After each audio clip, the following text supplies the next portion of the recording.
ముఖ్యమంత్రి సహాయ నిధి సీఎంఆర్ఎఫ్ పథకంలో నకిలీ బిల్లులు బయటపడుతున్నాయి.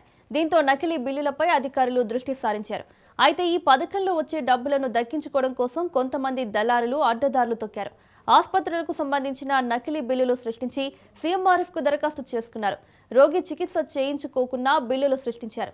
అధికారుల పరిశీలనలో ఈ వైనం బయటపడింది. ఉమ్మడి ఖమ్మం, నల్గొండ జిల్లాల నుండి అత్యధికంగా సీఎంఆర్ఎఫ్ దరఖాస్తులు రావడంతో అనుమానం వచ్చిన అధికారులు దర్యాప్తు చేపట్టారు. దొంగ బిల్లులు సృష్టించి దరఖాస్తు చేసిన బాధ్యులపై చర్యలకు సిద్ధమైంది ప్రభుత్వం.